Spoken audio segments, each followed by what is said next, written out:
Bonjour à tous, ici Astalis et on se retrouve dans cette 5e vidéo consacrée à la résolution des pyramides à 4 axes. Dans ma vidéo précédente, qui remonte à quelques temps, je vous avais annoncé pour la suite une résolution du professeur Pyraminx. Depuis, j'ai changé d'idée et je vous propose aujourd'hui une résolution de ce casse-tête qui est un Jinx Pyraminx. Plus généralement, je vais vous exposer une méthode de résolution qui consiste à prendre tous les casse-têtes dérivés du Pyraminx mais à l'ordre supérieur pour les ramener à ce casse-tête et ensuite les résoudre en tant que tels. C'est l'objet de cette nouvelle série de vidéos que j'ai baptisée Jinx Pyraminx et réduction. Dans ce premier épisode, je vais donc vous montrer comment résoudre le Jinx Pyraminx et pour cela, je vais appliquer une méthode que je vais pouvoir reprendre presque à l'identique sur le Pyraminx qu'on a déjà vu dans une autre vidéo, mais que je vais ici vous remontrer sous un autre angle. Si je regarde de plus près le Jinx Pyraminx, je constate qu'il est constitué de 3 types de pièces. Ce type de pièce à 3 couleurs que je vais appeler un coin. Ce type de pièce à 2 couleurs que je vais appeler une arête, et enfin ces pièces à couleur unique que je vais appeler des centres. Si je fais le parallèle avec un Pyraminx, on constate qu'on a là aussi des pièces à 3 couleurs, donc des coins, des pièces à 2 couleurs, des arêtes, mais on n'a ici aucun centre sur les faces du casse-tête, et on a ces pièces supplémentaires que j'avais appelées pointes, qui sont simplement articulées au-dessus de chaque coin. Si je m'intéresse maintenant aux rotations du Jinx Pyraminx, je constate qu'une rotation fait intervenir un coin qui tourne sur lui-même, mais je vois que dans cette rotation, on entraîne également 3 arêtes et 3 centres. Côté couleur, rien de nouveau, on retrouve les 4 couleurs habituelles d'une pyramide, le jaune, le bleu, le vert et le rouge, disposés comme sur un Pyraminx. Comme je l'annonçais en introduction, on va résoudre ces deux casse-têtes, le Jinx Pyraminx et le Pyraminx standard, avec la même méthode en passant par plusieurs étapes. Pour commencer, on va déterminer la bonne orientation de 3 des 4 coins du casse-tête en fonction de leur couleur. Ensuite, on va résoudre l'intégralité d'une face et finalement, on s'intéressera à la résolution des 3 dernières arêtes et également des centres dans le cas du Jinx Pyraminx. J'ai ici mélangé mes deux casse-têtes et la première étape de la résolution, qui ne va concerner que le Pyraminx standard, consiste évidemment à modifier l'orientation de ces pointes pour faire correspondre leur couleur à celle de ces coins.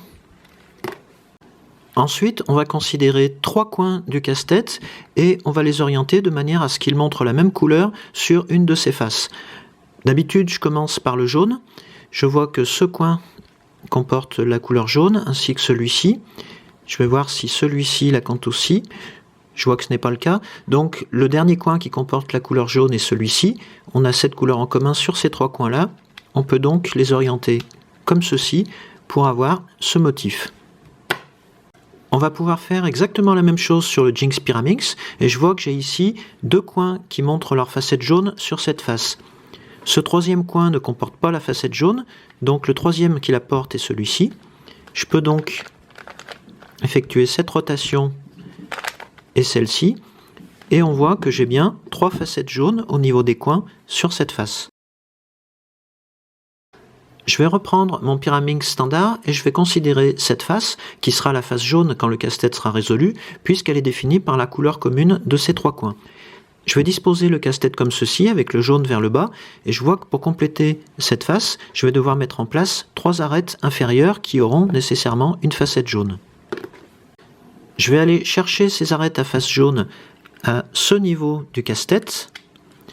Je vois que j'en ai une ici, une arête jaune et bleue. Je vais tourner le haut du casse-tête pour placer la facette jaune sur la face bleue, la face qui correspond à la deuxième couleur, et je vois que pour mettre en place cette arête, je vais la basculer vers le bas comme ça, puisqu'elle aura la bonne orientation. Donc pour la mettre en place, j'ai ici le côté gauche et le côté droit, je vais simplement faire ces rotations.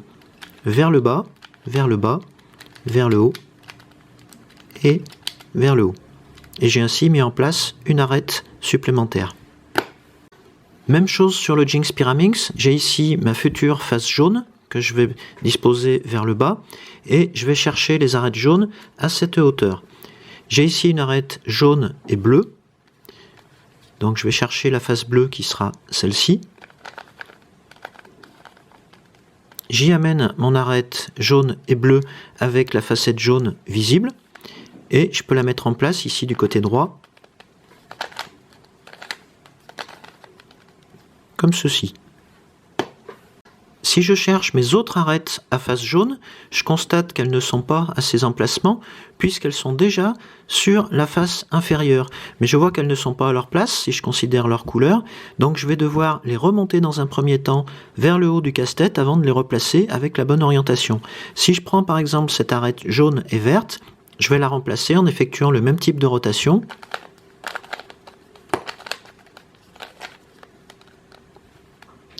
Et cette arête jaune et verte se retrouve maintenant une rangée au-dessus.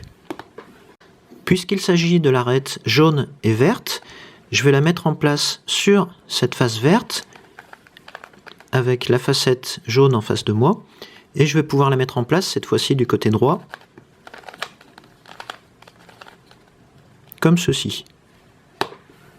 Il me reste maintenant à placer cette arête jaune et rouge, et puisque sa deuxième couleur est rouge et que la face rouge se situe ici, je vois qu'elle est en bonne place pour rejoindre directement la face inférieure, comme ceci.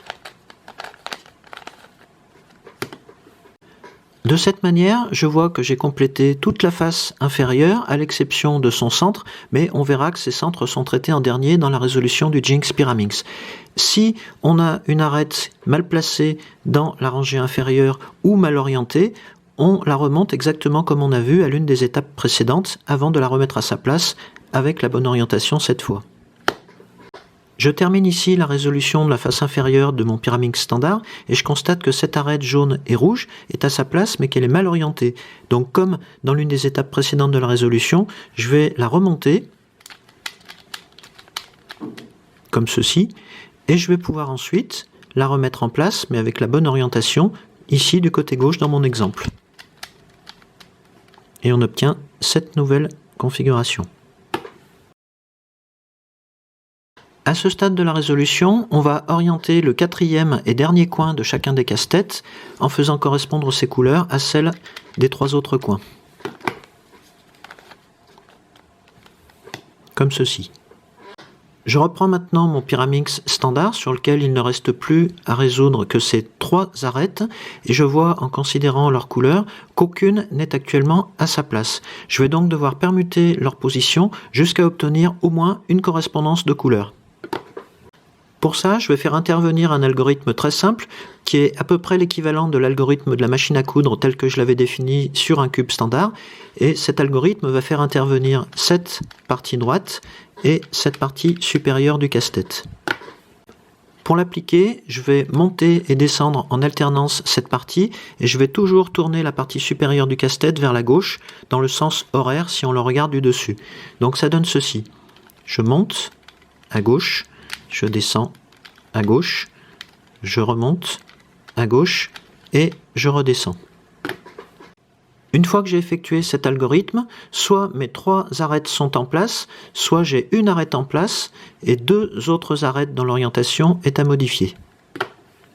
Si je reprends mon Jinx Pyraminx, je vois là aussi qu'aucune de ces trois arêtes n'est à sa place. Donc je vais appliquer exactement le même algorithme en considérant cette partie du casse-tête et celle-ci.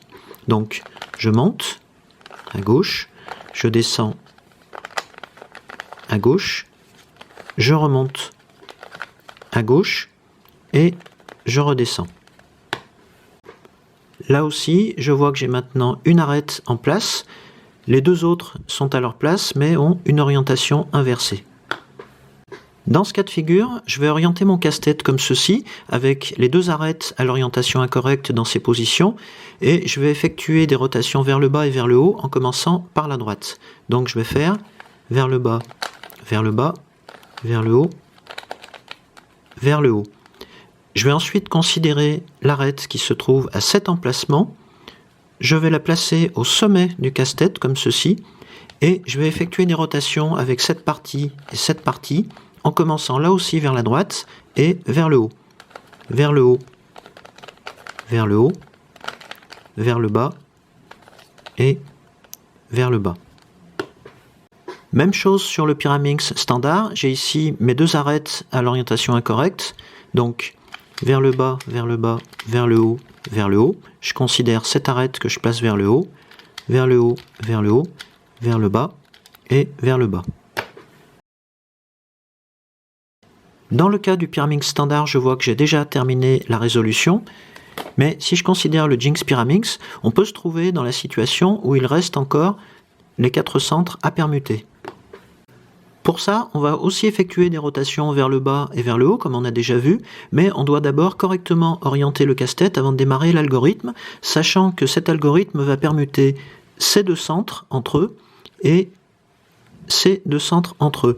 Ici, je n'ai aucun intérêt à permuter ce centre rouge avec ce centre vert. En revanche, si je dispose mon casse-tête comme ceci, je vois qu'en permutant ces deux centres et ces deux centres, on aura un casse-tête résolu. Donc en partant de cette position, je vais simplement appliquer, en commençant par la gauche ou la droite, ça n'a pas d'importance, 2 rotations vers le bas et 2 rotations vers le haut, plusieurs fois. Vers le bas, vers le bas, vers le haut, ça fait une fois. Vers le bas, vers le bas, vers le haut, 2 fois. Vers le bas, vers le bas, vers le haut et vers le haut, 3 fois. Et on constate qu'on a bien ici résolu le Jinx Pyraminx. Maintenant que vous savez résoudre le Jinx Pyraminx, je vous propose dans la vidéo suivante d'introduire la méthode de réduction qui permet de ramener un Master Pyraminx tel que celui-ci à l'état d'un Jinx Pyraminx qu'on pourra ensuite résoudre comme tel. À bientôt!